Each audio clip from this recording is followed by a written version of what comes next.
kelas wajah, ibu-ibu guru, bapak ibu orang tua murid. Kenalkan nama saya Nur Nasama. Saya salah satu anggota Satgas PPKSP seperti yang beliau tadi sampaikan, dan saya juga pengawas sekolah seperti itu. Ini yang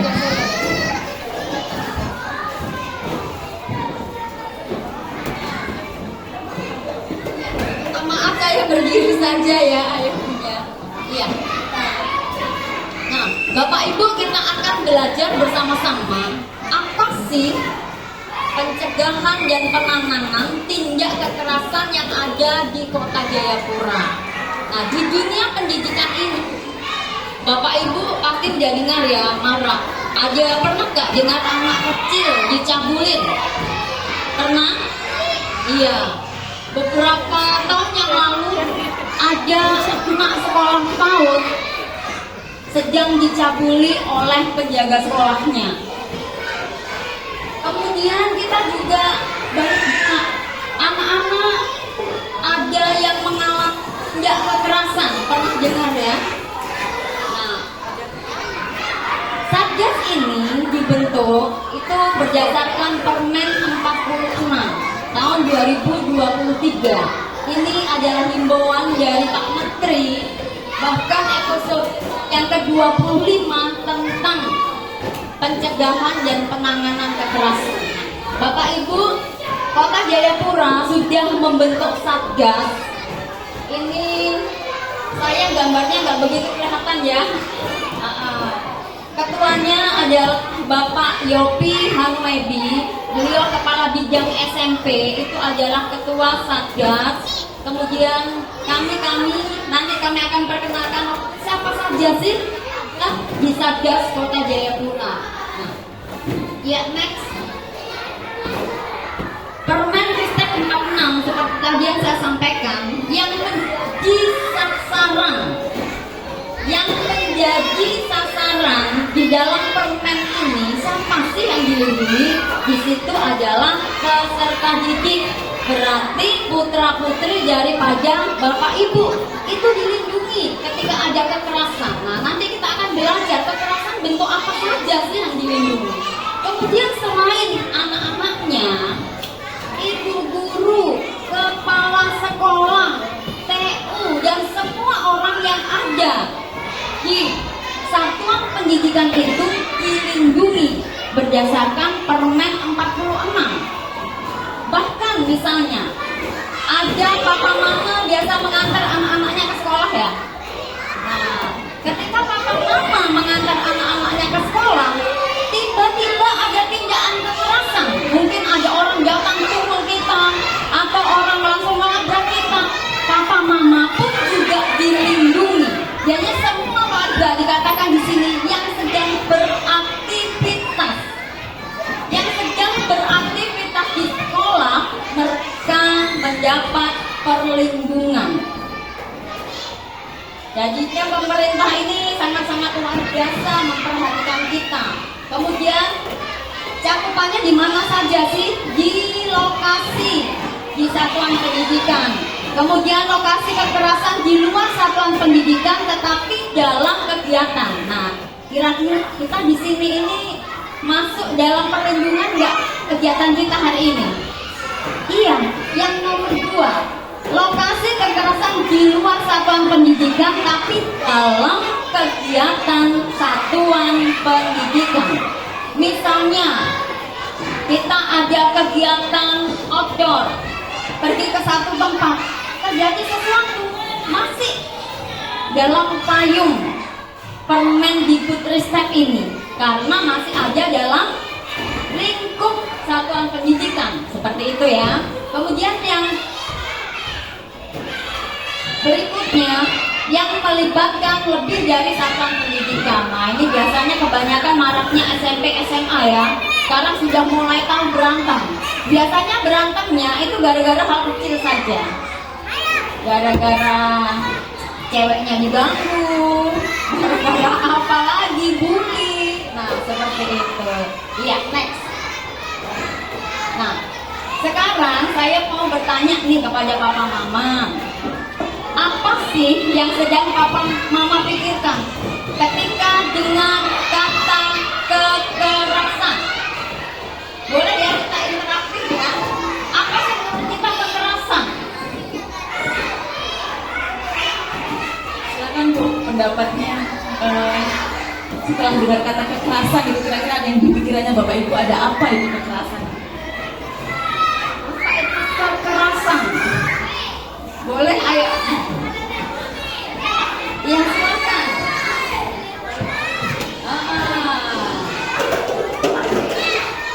Ini. Ya, mari. Yang berhubungan dengan fisik. Iya, terima kasih yang berhubungan dengan fisik. Ya, ayo lagi papa mama. Apa saja sih kekerasan itu? Apakah yang hanya fisik saja atau ada yang lain? Silakan kita berpendapat. Nanti pendapatnya kita akan rangkum seperti itu ya. Terima kasih. Yang berunsur dengan fisik, nonjok, pukul dan sebagainya. Apalagi ya? Kalau menurut papa mama kekerasan. Ada lagi? Mari silakan. Kata-kata kasar. Iya, ada kata-kata kasar. Nah, luar biasa. Terima kasih. Iya. Nah, betul Bapak Ibu. Next ya. Di dalam Permendikbud tadi, pasal yang 1 dikatakan yang namanya tindakan kekerasan itu seperti apa sih? Kekerasan adalah setiap perbuatan atau tindakan atau keputusan terhadap seseorang yang berdampak ada rasa sakit, misalnya ketika dicungkit, kekerasan enggak?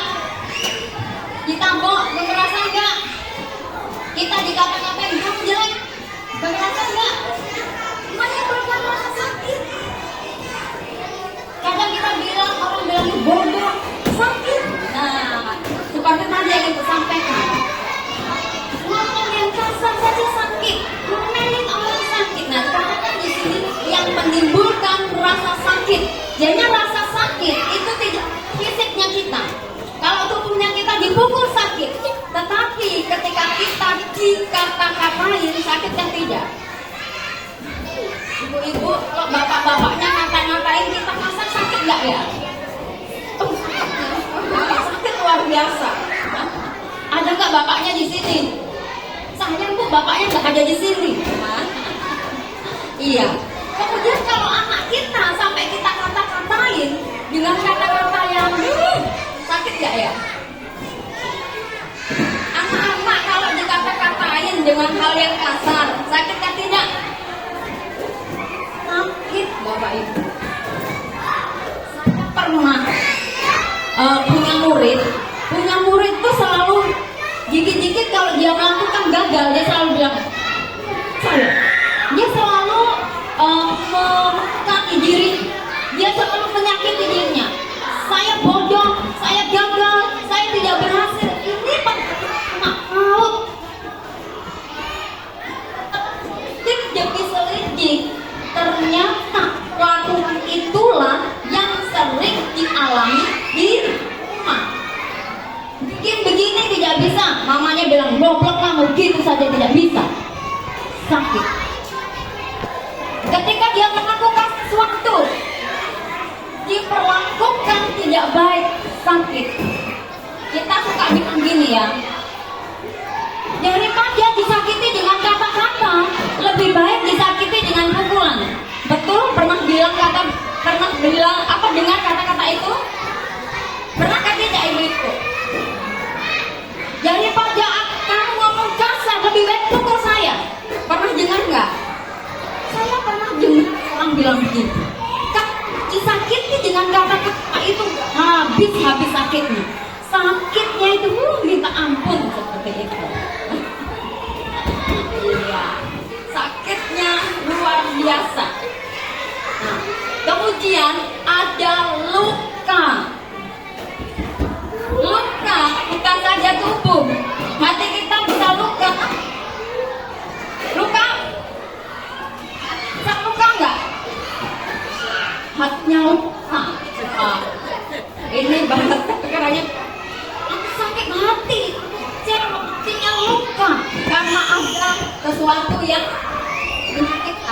sudah masuk tindak kekerasan, apalagi ajak kematian.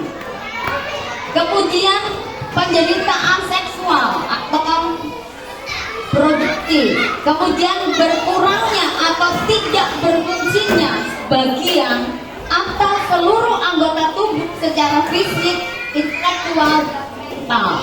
Saya punya keponakan, waktu itu lagi main-main teman-temannya, dia main tinggi yang pakai karet. Kasihan, keponakan sakit kena matanya, yang sampai pun orang mata sebelahnya sudah tidak berfungsi. Nah, hal inilah yang perlu kita cegah. Perlu adanya kolaborasi antara orang tua dan guru. Makanya seringkali sekolah berkata tidak boleh bawa mainan ke sekolah. Kan sekarang ada mainan apa itu? Yang tembak-tembak itu ya.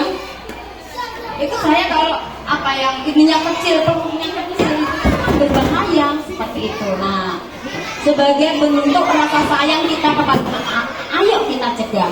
Sesuatu yang berbahaya jangan dikasih ke anak kita, karena akan membahayakan dirinya dan membahayakan orang lain seperti itu.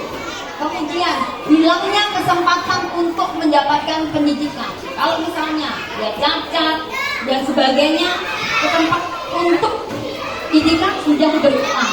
Kemudian hilangnya kesempatan mengenai asasi manusia, hilangnya rasa percaya, hilangnya kemampuan tindak, ada rasa, bahkan ada kerugian ekonomi dan bentuk kerugian yang lain. Nah, ini yang dinamakan kekerasan. Di antara ini ada nggak papa mama pernah merasakan?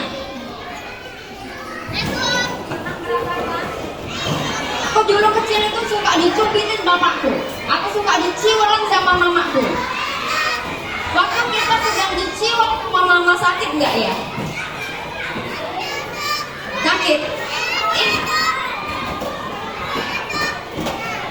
Ya. Saya boleh mau dengar cerita kapan terakhir ibu atau bapak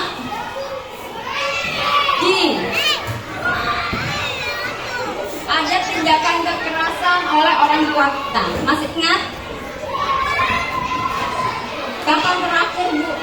Mungkin mamanya atau papanya. Nggak pernah ya? Wah, bersyukur luar biasa. Kalau ibu pernah nggak punya orang tuanya juga gitu? Sudah diikhlaskan. Nah, itu kapan bu terakhir? SMP. Masih ingat ya SMP padahal. Iya, yang di sini. Bu, kapan terakhir mungkin papa atau mama bikin kita waktu SD. Coba waktu SD, waktu SMP kita masih ingat loh. Itu kan tidak, itu kan waktunya tidak singkat kan? Sudah berapa belas tahun yang lalu atau berapa puluh tahun yang lalu, tapi kita masih ingat.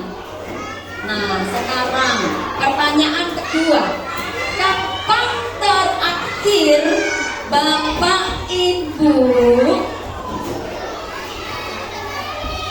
melakukan kekerasan kepada putra putrinya? Mungkin dicium, kata-katain yang kasar kah? Kapan terakhir? Tadi pagi bu. Barusan tadi. Barusan. Yeah. Baru saja pagi bu, karena dia begini sampai saya bilang, sampai saya gamas sama dia. Iya. Nah, bapak ibu waktu SD dan SMP saja masih terasa sampai sekarang, masih ingat sampai sekarang.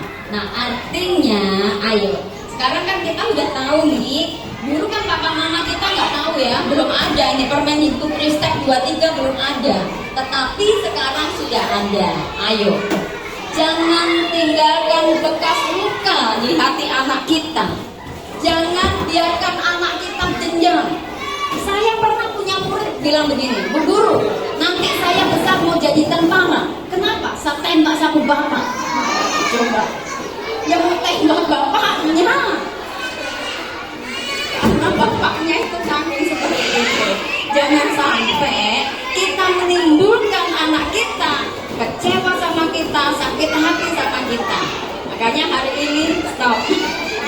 Ya, next berikutnya.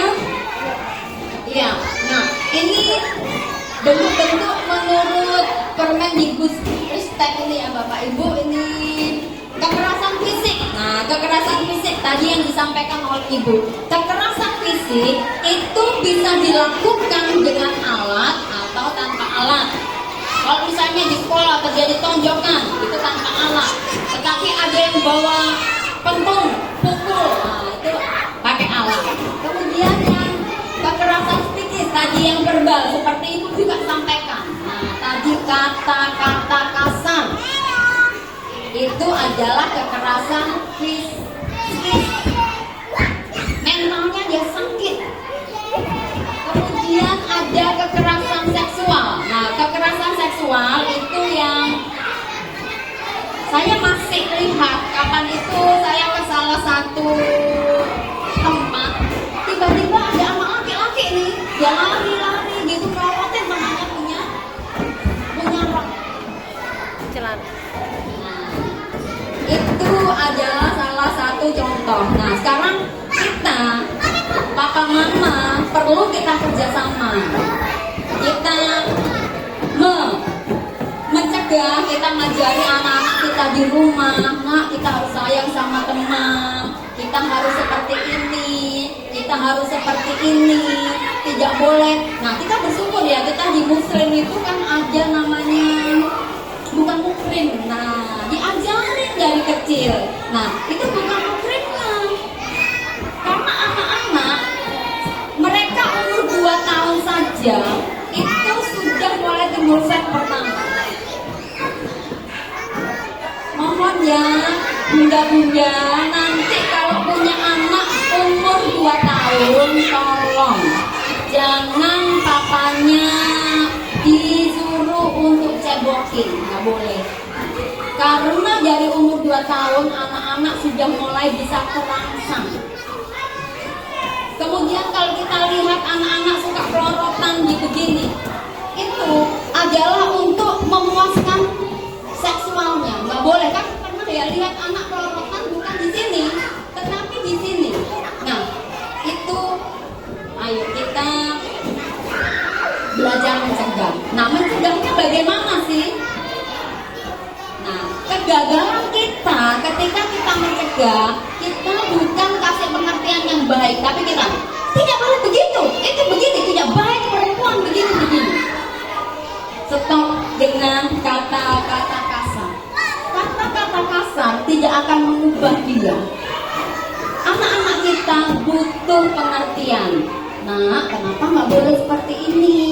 Nanti bisa sakit ininya. Kita kasih pengertian yang bagus. Tidak boleh kita dengan kata-kata yang tajam, setajam silet. Nah, biasanya kita ini kan setajam silet seperti itu ya. Nggak puas kalau belum siletnya itu sampai melukai seperti itu.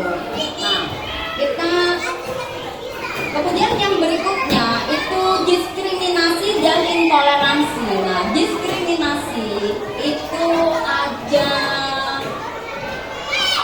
pemisah-misahan berdasarkan identitas, berdasarkan ras, agamanya, sukunya, sosial ekonominya. Nah, kita sekarang, ayo, ini pun ada dimasukkan di dalam aturan Permendikbud 46. Jadi tolong, maksudnya diajar anak kita mulai mencintai sesama. Istilahnya tidak pandang bulu. Dia bisa mengasihi teman-teman yang lain tanpa kamu hitam, kamu begini, kamu keriting, kamu lurus, kamu begini, kamu begini. Tidak. Kita harus ngajarin. Kemudian yang berikutnya di situ adalah kebijakan yang mengandung kekerasan. Nah, ada pernah dengar aturan yang sempat diprotes. Ini pernah di salah satu sekolah negeri buat peraturan semua siswi harus berhijab. Itu protes. Karena apa? Ini pun juga diundang-undangkan. Kalau sekolah negeri berarti harus ada kebebasan sesuai dengan agamanya mereka. Tidak ada sesuatu yang wajib seperti itu toh. Karena kalau berhijab ini kan istilahnya berurusan dengan pengenalan kita kepada Tuhan ya. Semakin kita bagaimana kita juga akan melakukan sesuai dengan kepercayaannya kita. Jadinya diatur juga. Ya, next. Nah, kekerasan pada anak itu akan berjangka panjang. Bapak Ibu percaya nggak? Kita melakukan kekerasan pada anak-anak kita itu jangka panjang dampaknya buat anak-anak kita. Percaya atau tidak?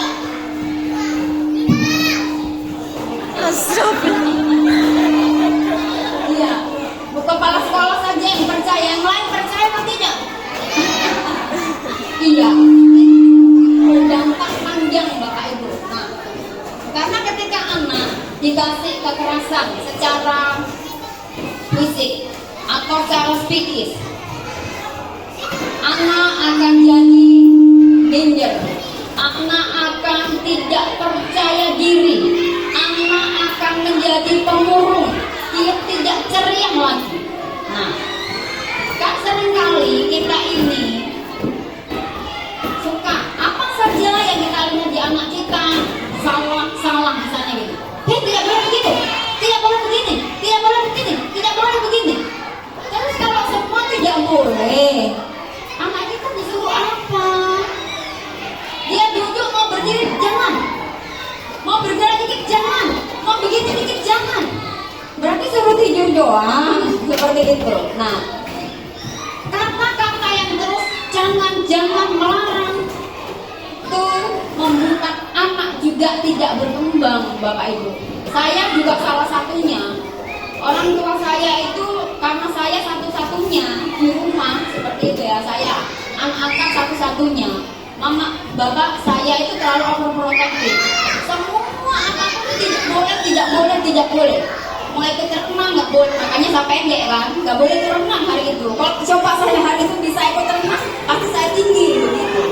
Saya main gitar nggak boleh, perempuan nggak main gitar. Orang Jawa itu tidak boleh dibilang begitu. Saya begini nggak boleh, saya begini nggak boleh. Akhirnya apa? Saya ketika SD waktu itu berprestasi. Tetapi karena ada banyak aturan tidak boleh tanpa diberi pengertian, akhirnya saya menjadi anak yang minder, tidak percaya diri. Bahkan salah satu, saya dulu sempat gemuk, saya bilang Tuhan buat saya makanan minuman buat saya kurus karena orang-orang suka bully saya. Seperti itu. Ini berdampak yang panjang. Kemudian ketika misalnya ada penderitaan secara fisik, dampaknya panjang. Pernah nggak dengar? Dan ini kisah nyata. Ini ada salah satu anak, ini di daerah pedalaman ya. Anak ini lumayan, orang tuanya mungkin bilang nakal lah. Kemudian anak ini nakal karena disuruh pelihara, mohon maaf, babi.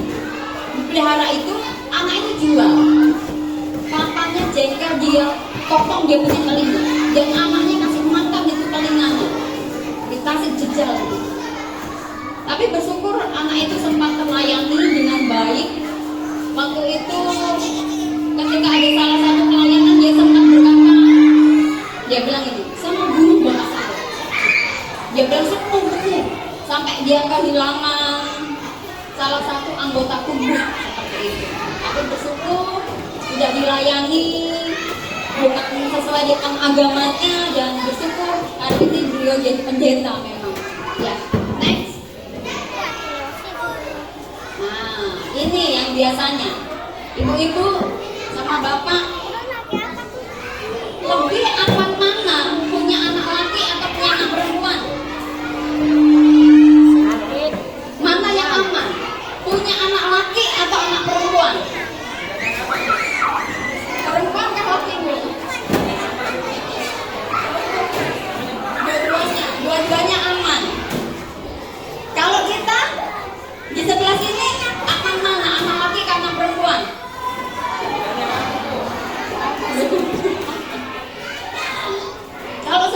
ini aman mana? Punya anak laki atau anak perempuan?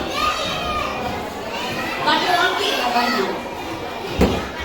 Ada pepatah Jawa bilang begini, kalau punya anak perempuan itu bagaikan dia ngurus sesuatu ternak di dalam kandang. Kalau nanti begini takut. Nah, Bapak Ibu, ini adalah persepsi yang salah. Ketika kita berkata punya anak laki lebih aman, dia kesana orang bilang gak akan hamil, gak akan begini. Ini konsep yang salah.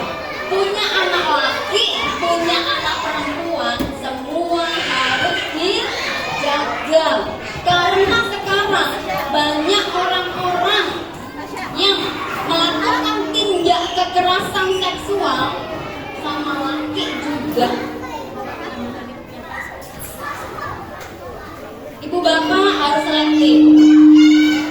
Ketika anak kita mohon maaf mungkin ikut ojek, harus selektif. Jangan sampai tukang ojeknya menzalimi anak kita. Saya pernah naik ojek, tukang ojek ini ke belakang terus ya, mundur ke belakang terus ya. Saya bilang, Mas kenapa begitu? Sampai saya mundur dia ikut mundur lagi. Nah, Bapak Ibu, bukan berarti kita penuh dengan kecurigaan. Lebih baik kita mencegah daripada kita menyesal.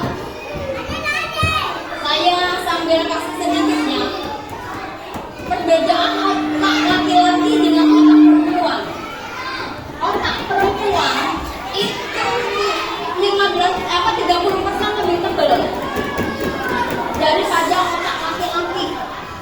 Di otak perempuan itu lebih banyak. Satu hari perempuan itu butuh 15 sampai 30 ribu kata-kata. Betul ibu-ibu? Siapa yang paling cerewet di rumah? Bapak atau ibu? Ibu, karena kebutuhan tadi 15 sampai 30 ribu per hari. Ngomong saja. Jadi kalau tidak ada orang, dia juga ngomong sendiri. Saya ini sudah bersihkan lantai dari pagi kok begini. Gak ada orang pun bisa ngomong sendiri untuk menuangkan yang 30 ribu tadi. Sementara laki-laki cuman butuh 7 ribu. Dan selebihnya laki-laki itu adalah seks. Menurut penelitian, setiap 2 menit seksnya itu. Makanya Bapak Ibu, tolong mohon ketika kita menitipkan anak-anak kita kepada orang-orang yang belum kita kenal, kita harus waspada. Seperti itu ya. Harus ditanya anaknya dia bagaimana. Tapi tolong ini, kadang anak-anak itu ngomongnya nggak jadi terbuka karena mamanya sudah marah dulu. Tadi tukang ojeknya bikin apa? Kok digini-giniin tidak? Ya takut dong kalau digituin jadinya nggak berani jujur. Kita harus punya itu. Dulu dong mama pernah ajak cerita dulu. Mama dulu pernah loh naik ojek itu seperti ini supaya dia terbawa. Iya mah kemarin pegang-pegang barang terlarang. Nah, ibu-ibu mulai hati-hati. Kasih tahu anak-anak yang bagian mana yang tidak boleh dipegang.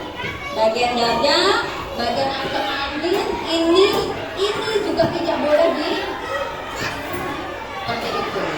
Kita harus mencegah ke situ, mengedukasi anak-anak kita. Mau laki mau perempuan kita harus jaga. Kemudian sesuai dengan kebijaksanaan perlindungan, peserta didik di bawah umur 18 tahun. Nah, ini di bawah umur 18 tahun.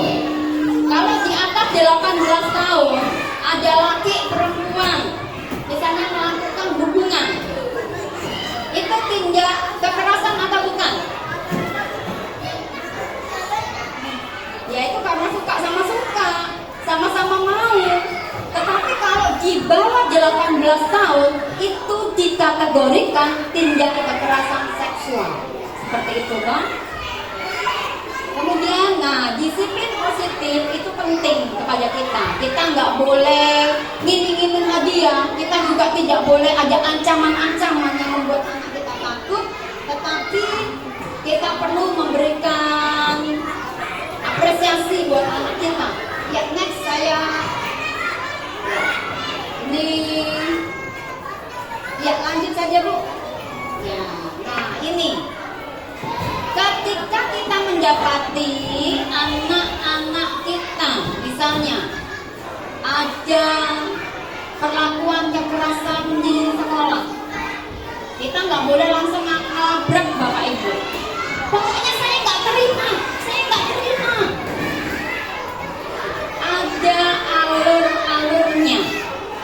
Di setiap satuan pendidikan di Kota Jayapura bahkan di Indonesia sudah membentuk yang namanya tim pencegahan dan penanganan tindak kekerasan di satuan pendidikan masing-masing. Yang itu sudah dilaporkan di kementerian lewat Dapodik. Nah, di sekolah TK Aswaja pun sudah ada tim pencegahan. Sudah ya Ibu? Iya. Kemudian di Kota Jayapura juga ada satgasnya. Nah, satgasnya kami itu nanti saya akan itu. Nah, ketika kita mendapati tindak kekerasan, yang pertama kita wajib melaporkan. Ketika kita melaporkan, tidak butuh yang namanya bukti fisik. Bukti fisik itu mau anakku muka berdarah-darah enggak. Jadinya kita laporkan dulu. Ketika kita sudah melaporkan, sekolah, tim PPKSP atau Satgas, kami tidak langsung serta-merta percaya. Istilah, oh iya, saya akan itu, saya akan panggil dia. Kami akan memeriksa dulu. Diperiksa, misalnya, Bu, anak saya itu mengalami luka tangannya gini. Diperiksa dulu, betul kan? Seperti itu ya. Kita tidak gegabah Bapak Ibu. Diperiksa. Setelah diperiksa, kami mulai menyusun kesimpulan. Oh, ini seperti ini, seperti ini. Kemudian kami merekomendasikan. Nah, kemudian ada tindak lanjut kita melaporkan dan sesuai dengan rekomendasi. Kalau tadi menyusun, kemudian langkah keempat itu ada tindak lanjutnya kami berdasarkan rekomendasi. Oh iya, anak ini cedera tangannya. Nah, akan direkomendasikan kemana? Kemudian yang kelima itu ada namanya tahap pemulihan. Ya, next. Nah, ini untuk Satgas Kota Jayapura, kami di dalam anggota ada dari Dinas Pendidikan dan Kebudayaan, dari Dinas Sosial, dari Dinas Pemberdayaan Perempuan dan Anak, Dinas Kesehatan, LBH Apik. LBH Apik ini rekomendasi dari kementerian. Karena waktu itu kami sedang itu, mereka merekomendasikan LBH ini. Ada kepolisian, ada Satpol PP, dan ada Departemen Agama. Di dalam Satgas ini keanggotaannya lengkap dengan ini. Tujuannya apa? Misalnya anak-anaknya, ibu-ibu ada cedera fisik. Nah, rekomendasinya kami kemana? Kami akan rekomendasikan di kesehatan. Dinas Kesehatan menghubungi dokter dan sebagainya. Ketika anak mengalami trauma, ada di sini Dinas Sosial. Dinas Sosial di sini ini memang yang menangani untuk trauma seperti itu. Kemudian ada perlindungan anak dan sebagainya. Ada langkah-langkah. Kemudian kalau kasusnya berat, kami harus ke polisi seperti itu. Ya. Yang terakhir, yang next terakhir, ini Bapak Ibu nanti silakan follow. Kami punya ada Instagram, ada IG, ada TikTok, YouTube. Nah, dan ini adalah link pengaduan. Ketika Bapak Ibu lihat tindak kekerasan yang ada di kota ini. Bukan saja anak-anak kita, mungkin kita lihat di itu. Silakan, di sini ada link pengaduan. Bagi setiap pelapor itu aman. Amannya apa? Kami akan merahasiakan, kami akan tetap menjaga keamanan bapak ibu yang melapor, seperti itu. Makanya ada polisi, ada satpol pp, seperti itu. Jangan takut untuk melapor ketika ada tindak kekerasan di kota. Ya, yang paling terakhir, ayo kita sama-sama kita cegah kekerasan yang ada di kota untuk mewujudkan kota Jayapura yang aman dan nyaman. Tuhan memberkati. Kalau ada pertanyaan, silahkan.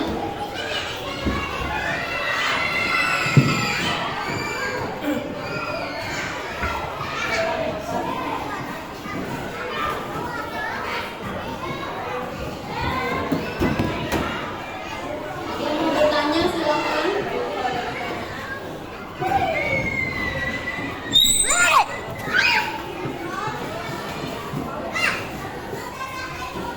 Assalamualaikum warahmatullahi wabarakatuh. Terima kasih. Bu, di sini saya ingin bertanya, jika seorang anak mengalami kekerasan di sekolah, nah pada dasarnya saya selalu memberikan pemahaman terhadap anak saya, jangan memukul terlebih dahulu.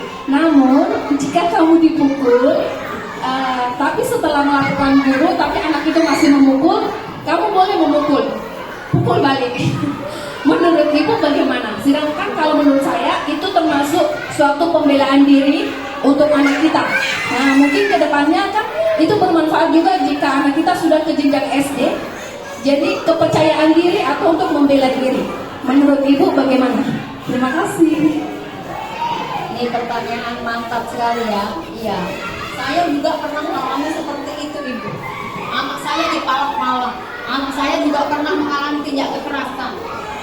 Anak saya nggak berani, saya yang datang ini. Saya dulu salah gitu ya. Saya langsung datangi dan langsung kunjungan. Kamu jangan begini ya. Iya. Lagi Ibu sangat bagus ya. Ketika anaknya dipukul, katakan, "Nak, kamu harus tetap begini, jangan balas, jangan begini." 1 kali. 2 kali ampuni, 3 kali tidak maaf dulu, begitu ya. Iya. Nah, kita memang harus memberikan edukasi buat anak kita. Ya. Nah, kalau misalnya teman kamu suka pukul, memang kita nggak boleh balas pukul, tetapi hindari dia. Jauhi teman itu supaya kamu tidak tersakiti. Nah, kenapa? Karena kalau misalnya dia balik pukul itu pun juga tidak menyelesaikan. Seperti itu toh, justru membawa kepada anak, ternyata aku jagoan, aku bisa. Nanti berikutnya saya akan pukul orang lagi. Nah, akan berdampak seperti itu. Mungkin alangkah baiknya untuk anak itu menghindar dan sampaikan kepada pihak sekolah. Ibu, anak saya tadi mengalami kekerasan seperti ini. Supaya apa? Ada pengawasan lebih buat anak yang sering pukul seperti itu. Nah, kalau misalnya ibu-ibu bapak tidak pernah melapor kepada guru, pasti ibu gurunya juga nggak akan tahu, karena ibu guru bukan Tuhan. Nah, seringkali kita begini, gurunya di mana sih? Kok nggak perhatikan? Anakku gini kok nggak tahu? Anakku dicangkang. Nah, karena kan di dalam satu kelas itu ada beberapa anak, mungkin pas gurunya lagi hajat sana dia melakukan. Nah, laporan dari orang tua itu adalah sesuatu yang luar biasa, yang positif. Karena apa? Supaya apa? Gurunya akan lebih, oh iya, berarti aku akan lebih memperhatikan anak ini. Dan guru akan mengedukasi lewat, kan kalau dunianya anak-anak itu ketika anak melakukan kesalahan dan anak dapat hukuman, itu bukan menolong dia, tetapi justru melukai. Kalau misalnya si A pukul si B, ayo A, maju ke depan, kamu tadi pukul toh, ayo berdiri. Dia akan terluka. Karena apa? Merasa malu, merasa kecewa, merasa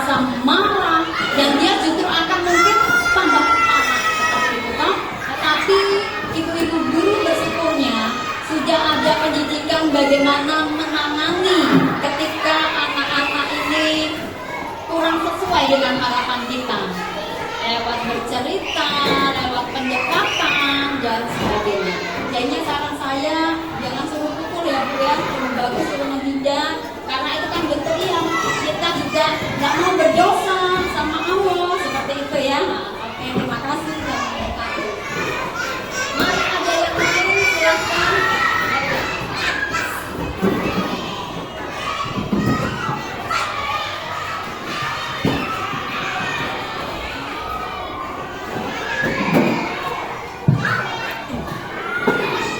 Baik, terima kasih lagi atas kesempatan yang diberikan kepada kami. Ibu izin, kami akan ingin bertanya kepada Ibu. Tapi sebelumnya saya ingin bertanya dulu, apakah di satuan dinas pendidikan itu dengan dinas kesehatan sudah ada kerjasama antara keduanya ke Bu? Sudah ada. Oh, iya, baik. Kalau sudah ada, baik Bu. Sedikit saya mau menceritakan. Ini untuk biasa kejadian-kejadian yang ada di sekolah, di lingkungan sekolah. Mungkin karena ada kejadian kekerasan antara sesama teman, atau mungkin ada kejadian-kejadian yang mungkin peristiwa terjatuh, lalu mungkin mengalami luka-luka yang sangat-sangat dalam. Dimungkinkan Bu. Baik, sudah beberapa anak Bu yang selalu saya bawa ketika ia mungkin berkelahi atau mungkin sedang bermain di sekolahnya, terus itu terkena musibah. Nah itu banyak peristiwa saya alami.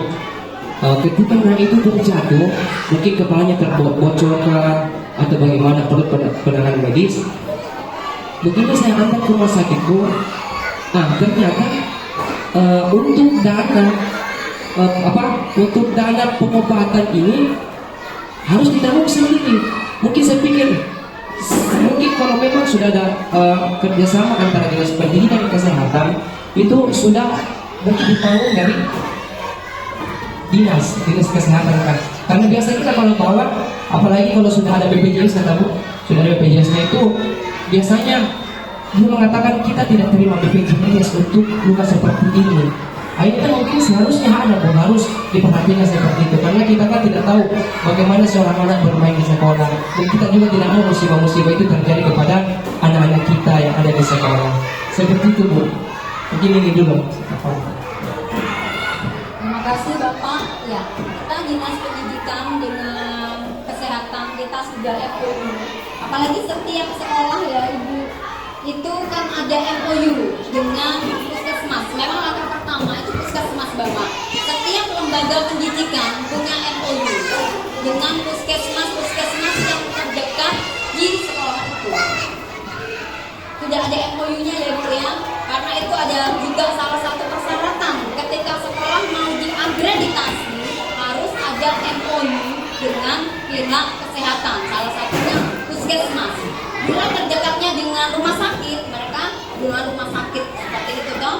Tapi biasanya lebih disarankan kepada puskesmas. Karena kan BPJS pun juga kan ada punya langkah-langkah ya Pak ya. Tapi kecuali kalau misalnya dalam keadaan emergensi dibawa ke UGD, itu kan juga ada fasenya sampai berapa lama itu nanti baru diberlakukan pembayaran BPJS. Nah, kan sekarang dari dinas kesehatan pun menyampaikan, misalnya ada rumah sakit yang menolak, itu laporkan Pak ke dinas kesehatan, karena dinas kesehatan sendiri mengatakan seperti itu. Bahkan Pak Jokowi pun ya, Pak Presiden kita sudah gembar-gembor tidak boleh, karena apa? Itu kan kemanusiaan, itu adalah berurusan dengan nyawa seperti itu. Tidak boleh ada rumah sakit yang menolak. Saya juga beberapa waktu yang lalu ketika anak saya sakit juga seperti itu, diperlakukan agak. Kemudian saya bicara begini, justru kami pakai BPJS, kami sudah membayar duluan. Sampai saya hitungin, saya memakai BPJS ini dari tahun sekian, belum pernah sama sekali. Kalau dihitung-hitung sudah sekian. Saya sampai berargumentasi seperti itu. Saya hitung waktu itu saya mulai dari 2008. Kemudian per bulan bulannya harus bayar sekian. Saya hitung ini sampai sekarang udah tahun 2023. Mereka akhirnya terdiam dan bersyukur dapat fasilitas yang bagus. Nah, kadang begini Bapak Ibu, ketika kita misalnya mengalami kendala, jangan kita menjadi orang oh iya. Kita harus bertindak dengan juga berani, dengan prosedur yang benar. Kita nggak boleh, nggak bisa. Oh iya, nggak boleh. Langsung aja tanya, itu namanya siapa? Itu begini, saya juga akan lapor. Kita harus berani. Segala sesuatu sekarang kita boleh melaporkan karena ada fakta. Karena Pak Presiden dan Dinas Kesehatan sendiri berkata tidak boleh ada yang tetapi faktanya ada ya Pak ya, karena belum ada yang melapor. Nanti tolong dilaporkan ketika Bapak Ibu mengalami penolakan ketika mau berobat, BPJS nggak berlaku. Nah, kan di BPJS itu kan memang sudah ada alurnya. Kalau saya pakai puskesmas, dari puskesmas nanti kasih rujukan kepada rumah sakit yang di mana yang akan dituju. Tetapi ada juga orang yang BPJS-nya lewat dokter keluarga. Itu kan juga ada rekomendasinya seperti itu ya. Memang ada beberapa rumah sakit yang mungkin belum bekerja sama. Itu mungkin, tapi saya memang dengar ada beberapa rumah sakit yang tidak bekerja sama ya dengan BPJS. Tetapi kalau untuk Profita, Joshua, Bayangkara, Yang Harapan, dan yang lain sepertinya sudah begitu Pak. Ya Bu, terima kasih. Karena ini mungkin untuk anak-anak kita ke depannya Bu. Karena kasihan kalau memang ada kejadian seperti itu, ini kan sangat mengkhawatirkan untuk anak-anak kita. Apalagi kan itu tanggung jawab seorang guru-guru yang ada di sekolah. Tidak mungkin kita panggil orang tuanya dulu, otomatis kan kita seorang guru, otomatis kita penanganan pertamanya untuk membawa ke dosis seperti itu. Terima kasih Bu.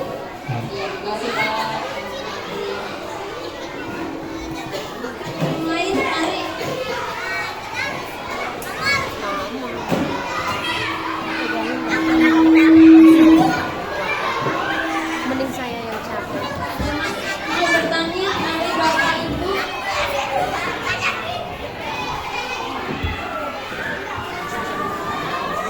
Iya, nanti mohon link pengaduan itu bisa dibagi ke orang tua murid seperti itu.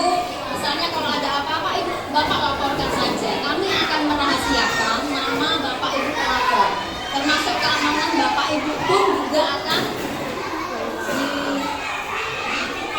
dilindungi seperti itu.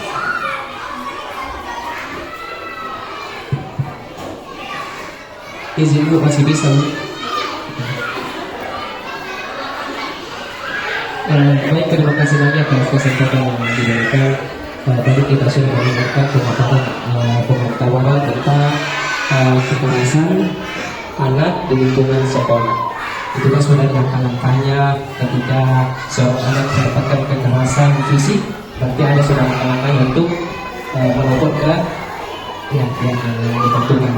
Baik Bu, yang jadi pertanyaan, apakah ada alur juga kepada guru-guru ketika mendapatkan kekerasan mungkin itu kekerasan fisik atau kekerasan yang mungkin tadi katanya dari kata-kata untuk dan sebagainya. Karena kita lihat sekarang Bu, sekarang itu lebih banyak kejadian yang kita lihat dengan kasat mata, lebih banyak kejadian kekerasan terhadap guru, mungkin dari tingkat SMP, SMA. Tapi itu bagaimana untuk penanganannya? Apakah kita mungkin ada seorang guru harus melapor ke ada juga tempat laporan itu? Karena kalau mungkin seorang guru memeladeni seorang anak itu panjang ya, apalagi sekarang mungkin seorang guru itu sudah tidak mau melakukan hukuman yang sangat keras betul di dalam sekolah. Karena kita melihat banyak seorang guru itu dihukum karena mungkin mencubitkan atau mencubitkannya nggak keras. Kita lihat juga kejadian kemarin dalam ibadah, akhirnya gurunya dilaporkan seperti itu. Itu bagaimana itu Bu? Mungkin kita punya jalur pengaduan sehingga tidak memperpanjang masalah antara murid dengan guru. Terima kasih. Kasih Pak. Ya. Di Permendikbud Ristek 4623, di situ yang dilindungi peserta didik, tenaga kependidikan, dan pendidik itu guru, kepala sekolah. Kalau tenaga kependidikan itu ada PU, ada Satpam dan sebagainya, itu pun juga turut dilindungi. Dan tadi adalah masyarakat yang sedang beraktivitas di lingkungan satuan pendidikan, walaupun kegiatan di luar. Nah, itu pun juga dilindungi. Jadinya nanti guru ketika mengalami perlakuan yang tidak sesuai, alurnya juga sama. Guru bisa langsung melapor pada kami Satgas. Kemudian ada tindakan-tindakan, memang harus ada. Kita kan periksa dulu ya, oh ini bentuknya seperti apa. Kemudian kalau untuk pelaku, misalnya pelakunya itu dari PNS, itu ada aturannya Pak. Dia akan diturunkan jabatan, dia akan, kalau yang swasta diberhentikan, seperti itu. Itu sudah ada aturannya dan alurnya sama. Pertama dilaporkan, setelah melapor, kami dari Satgas kami akan memeriksa. Setelah memeriksa, kami juga akan merangkum, kemudian kami akan tindak lanjuti dan akan ada pembinaan seperti itu. Kalau misalnya ini masih dibina, masih bisa dibina, kami akan bina. Tetapi kalau tingkatnya sudah parah dan misalnya sampai harus ke ranah hukum, kami pun juga akan serahkan ke ranah hukum karena ada polisi di dalam Satgas. Seperti itu Bapak. Siap, terima kasih Bu atas kedua kalinya. Bapak Ibu, kami bermudahan dapat membagikan sekali, terima kasih Bu. Dan mungkin sedikit lagi, tadi saya sepakat dengan pemaparan Ibu tentang kita harus menjaga anak dengan sebaik mungkin, entah itu anak yang laki-laki dan perempuan. Jadi kita harus jaga anak kita. Karena kemarin itu sempat ada kejadian di Jayapura. Ini anaknya kelas 2 SD kalau nggak salah hari. Dia apa namanya? Dia tinggalkan anaknya. Dia suruh anaknya naik angkot, naik taksi sendiri. Akhirnya apa? Itu si angkot melakukan kekerasan seksual terhadap anak perempuan tersebut kelas 2. Jadi alhamdulillah kegiatan kita kali ini dapat bermanfaat. Alhamdulillah sangat bermanfaat bagi kita semua, karena kita mengetahui banyak mengetahui bagaimana kita cara mendidik anak, bagaimana cara sehingga menghindari kekerasan yang ada di luar, dan begitu banyak yang manfaat bagi kita. Sekali lagi kami ucapkan terima kasih Bu atas penyampaian. Tarik konsol. Ditarik tadi Bapak mengingatkan ya, Bapak Ibu jangan terlalu percaya. Kan misalnya, kan kita suka ya, anakku sudah mandiri, bisa berangkat sendiri. Usahakan ada teman. Supaya apa? Supaya bisa, misalnya satu malam ini satunya bisa lapor. Ini contohnya saya, contohnya saja ya. Ini ada anak temannya kami. Ini di rumahnya orang mabuk masuk. Dia sudah cekik di mamanya. Anak yang satu orang takut, anak masih PAUD, dia baru keluar dari kamar mandi sampai masih telanjang, dia langsung masuk kamar mandi. Tapi bersyukurnya anak satunya ini lari, tolong mamaku, ada yang jahat sama mamaku. Nah, setidak-tidaknya memang harus ada teman. Mau anak kita naik taksi, ada teman. Anak kita mau apa, ada teman. Sedangkan kalau saya juga menyarankan, kalau misalnya anak-anak ke toilet, usahakan nggak boleh sendiri, yaitu harus berdua. Misalnya, kalau sendiri, siapa tahu terkunci di kamar mandi, teriak-teriak nggak bisa. Harus ada teman yang di luar, tetapi satu jenis, nggak boleh lawan jenis seperti itu ya, yang sejenis. Nah,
yang ingin ditanyakan?